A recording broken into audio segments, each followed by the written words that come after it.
Joseph विजय चंद्रशेखर, जिन्हें Tamil cinema में थालापति विजय के नाम से जाना जाता है, अब वो एक्टर के साथ साथ राजनीति की दुनिया में भी कदम रख चुके हैं। उन्होंने पिछले साल ही अपनी राजनीतिक पार्टी तमिलागा वेत्री कज़गम बनाई थी, जिसके वो अध्यक्ष भी हैं। आपको बता दें कि विजय तमिल सिनेमा के सुपरस्टार हैं। जिस तरह लोगों को उनकी फिल्मों का इंतजार होता है, ठीक उसी तरह लोग उनकी रैली के लिए भी क्रेजी हैं। अब जरा आप ये तस्वीरें देखें। ये तस्वीरें आपके रोंगटे खड़े कर देंगी। ये तस्वीरें उस समय की हैं जब विजय अपना भाषण दे रहे थे, लेकिन जरा आप गौर से देखिए इस भीड़ को। दरअसल ये भीड़ करूर में एक्टर राजनेता विजय की रैली के दौरान की है, जिसमें शनिवार 27 सितंबर शाम को भगदड़ में लगभग 40 लोगों की मौत हो गई। मरने वालों में महिलाएं और बच्चे भी शामिल हैं। हादसे में 60 से ज्यादा लोग घायल हो गए। तस्वीरों में देखिए जरा कितनी भयानक थी ये त्रासदी।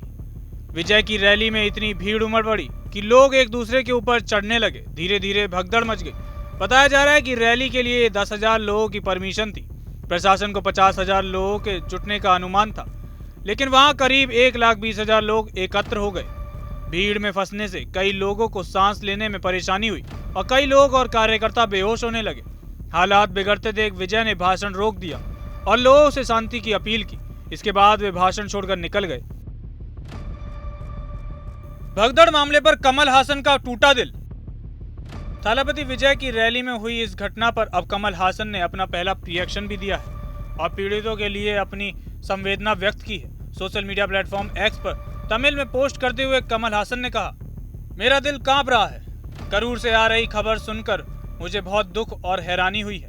भीड़ में फंसे होने के कारण अपनी जान गंवाने वाले बेगुनाह लोगों के परिवारों के प्रति मैं अपनी गहरी संवेदना व्यक्त करता हूँ, लेकिन मेरे पास इस दुख को शब्दों में बयां करने के लिए शब्द नहीं है।